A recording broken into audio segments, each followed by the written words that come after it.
grow further here, we really think they need to evolve the product portfolio. So The more important growth story will be the continued growth of the Model 3 and the Model Y, and then increasingly over the next several years, the launch date of the Model 2 vehicle and that platform. 안녕하세요. 최근에 핫한 이슈가 BBC에서 일론 머스크 형 때문에 X가 파산으로 갈 것이라는 보도가 나왔는데요. 한국 언론에서도 광고 중단 때문에 X가 버티지를 못할 거라고 보고 있죠. 그렇다면 과연 X가 파산을 할 것일까요? 저는 머스크 형이 어떻게든 개인 돈을 투자하더라도 100% 살려낼 거라고 보는데요. Don't advertise. You don't want them to advertise? No. What do you mean? 만약에 일론 형께서 광고주들이랑 타협하는 방법을 택했다라면 욕을 하지 않았을 것입니다. 하지만 욕을 했다라는 것은 타협을 하지 않고 돈 앞에서 굴복을 하지 않겠다라는 뜻이죠. 현재 X의 매출 전망치는 반토막으로 보고 있습니다. 머스크 형 역시나 X가 망한다라면 광고 불매 운동 때문이라고 하였죠. X와 같은 소셜 네트워크 서비스는 광고 수입이 없으면 살아남을 수가 없는데요. 그럼 결국 머스크 형이 돈을 투입을 해줘야 된다라면 머스크 형의 재산이 다 어디에 있습니까? 바로 테슬라의 주식에 있습니다. 정말로 X가 자금적인 부분에서 돈이 필요하다라면 머스크 형께서 택할 수 있는 방법은 테슬라 주식을 어느 정도 매도를 하면서 현금을 마련하고 X를 살리는 방법을 택하지 않을까요? 왜냐하면 X를 버릴 수가 없습니다. 머스크 형은 X를 모든 것이 가능한 앱으로 만들고 싶어 하고 있고요. 무엇보다도 X에서 나오는 데이터는 미래의 오일이 아닙니까? 그리고 무엇보다도 중요한 것이 그러기 트레이닝을 돌리는 데이터의 원천이 바로 X입니다. 그래서 제 생각에는 돈 앞에서 절대로 굴복하지 않겠다라고 말씀을 하셨고, 당시 트위터를 구매할 때도 테슬라 주식을 매도하면서 트위터를 구매하였죠. 그렇다면 X가 만약에 위기 상황이 온다라면 테슬라 주식 매도가 나올 수밖에 없습니다. 하지만 여기서 가장 중요한 것은 테슬라 주식 매도가 나왔을 때 과연 테슬라가 그 모든 것들을 소화하면서 계속해서 상승을 보여줄 수가 있을까? 저는 정답은 중국에 있다라고 보고 지금 나오는 수치는 충분히 소화가 가능하다라고 보는데요.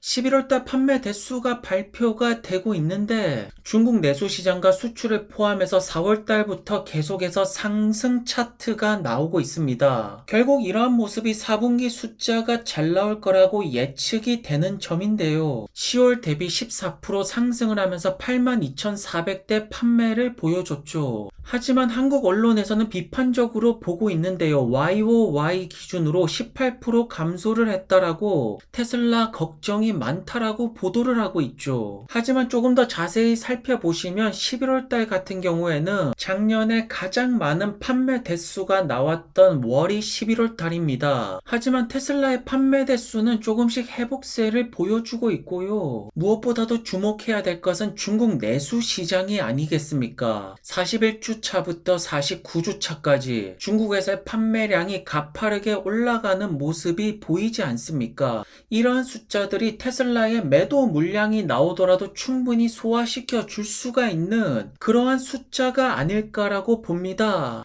중국 시장에서 여전히 판매량의 대다수는 모델 Y가 차지를 하고 있고요. 전기차 하이브리드를 합친다면 11월 27일부터 일주일간 판매량은 1등은 비아디, 2등은 테슬라, 그 밑으로는 폭스바겐과 중국 기업들이 쫙 보입니다. 프리미엄 시장에서는 BMW, 벤츠, 아우디가 여전히 앞서 나가고 있고요. 유럽 쪽을 본다면 프랑스에서 11월 달에 전기차 판매는 역시나 모델 3, 모델 Y가 가장 앞서 나가고 있죠. 스웨덴에서도 모델 Y가 가장 앞서 나가고 있습니다. 우선 지금 테슬라에게 있어서 중국 시장이 가장 중요한 이유는 전기차 하이브리드 시장의 판매량 상승이 가장 가파르게 나오는 곳이기 때문인데요. 중국에서 지금 배터리 셀 가격은 계속해서 떨어지고 있고 리튬 가격 역시나 떨어지고 있습니다. 그렇기 때문에 메이드 인 차이나 테슬라 차량이 가격 부분에서 경쟁력을 가져갈 수가 있는 것입니다. 현재 홍콩에서도 테슬라 모델 3 새 버전의 딜리버리가 시작이 되었죠. 그리고 미국 시장 같은 경우에는 올해 드디어 전기차 하이브리드를 합쳐서 100만 대 판매를 넘어섰습니다. 사이버 트럭 같은 경우에는 유럽에는 아마도 진출을 하지 않을 거라는 의견이 굉장히 많죠. 왜냐하면 유럽 시장에서는 사이버 트럭을 몰려면 트럭 라이센스가 필요하기 때문에 유럽 시장 전용으로 따로 설계를 해야 될 것 같은데요. 하지만 유럽에서 픽업 트럭이 인기가 많은 차종도 아니고 아마도 계속해서 북미 시장에 집중을 하겠죠.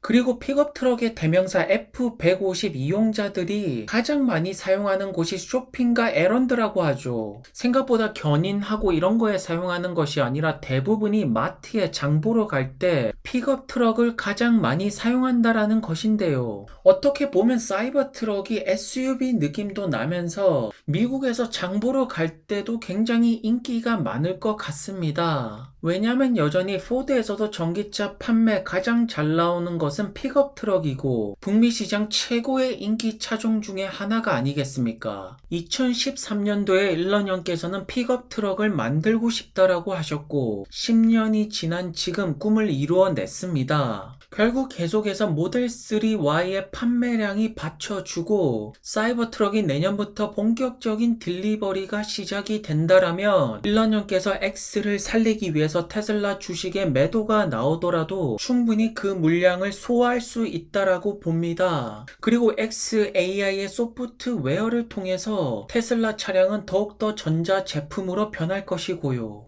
왜냐하면 결국 일론 머스크 형의 꿈이 무엇입니까? 화성으로 가는 입구를 만드는 것이죠. 그리고 일론 머스크 형을 잇는 후계자가 그 길을 계속해서 만들어낼 것이고요. 어떻게 보면 사이버 트럭에 제작했던 그 목적이 화성으로 진짜 가지고 가려고 만든 것 같은 느낌이 듭니다. 그렇기 때문에 방탄으로 제작된 것이 아닐까요? If we put electricity at 100, I would put AI at 90, I would put the internet at 50 and the smartphone at 30. I think it's that big of a deal.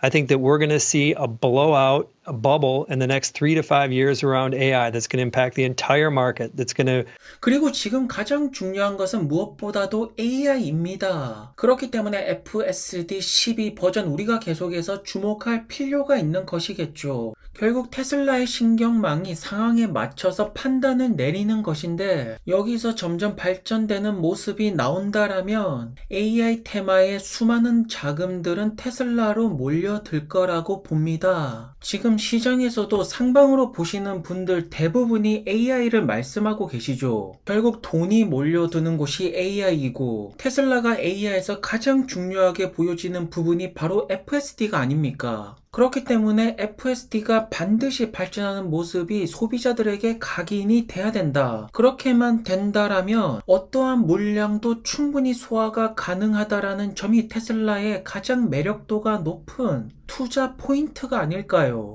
그리고 현재 전기차 기업들 중에서 AI의 특색, AI의 색깔을 보여주는 유일한 기업은 현재 단연코 테슬라밖에 없습니다.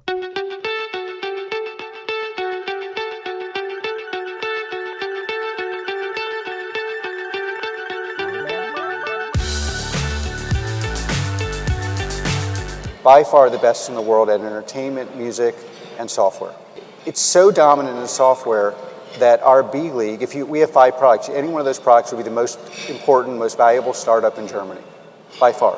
그리고 팔란티아의 주가가 굉장히 많이 떨어졌습니다. 많은 이유들이 있겠지만 아무래도 이번에 S&P 500 편입에 들어가지 못하면서 어느 정도의 실망 매물이 나온 것이 아닐까요? 왜냐하면 그동안에 주가가 오른 부분에 있어서 중요한 역할을 한 것이 S&P 500 편입 조건이 만들어졌다라는 것이 아닙니까? 그렇기 때문에 이 부분에 대한 기대치가 정말로 컸습니다. 또 다른 이유를 본다라면 데이터 관련해서 소송이 들어오고 있기 때문에 이 부분에 대한 해결도 해야 될 것이고요. 그리고 마지막으로 팔란티어 너무나도 좋은 기업인 것은 알겠지만 너무 비싸다라는 의견이 많죠. 하지만 비쌀 수밖에 없습니다. 지금 시대에서 밸류에이션을 낮게 받는다라는 것은 그만큼 미래성이 없다라는 뜻이 아닙니까? 그렇기 때문에 여전히 팔란티어는 상방이 많이 남아있다라고 보시는 분들도 계시는 것이고요. 왜냐하면 웨드 부시에서도 기술주에서 급등이 나온다라고 하는데 여기서 말하는 기술주는 AI입니다. AI가 포함되지 않은 기술주는 급등이 나오지 않을 것이고요. 그 중에서도 눈여겨봐야 될 기업이 팔란티어가 아니겠습니까?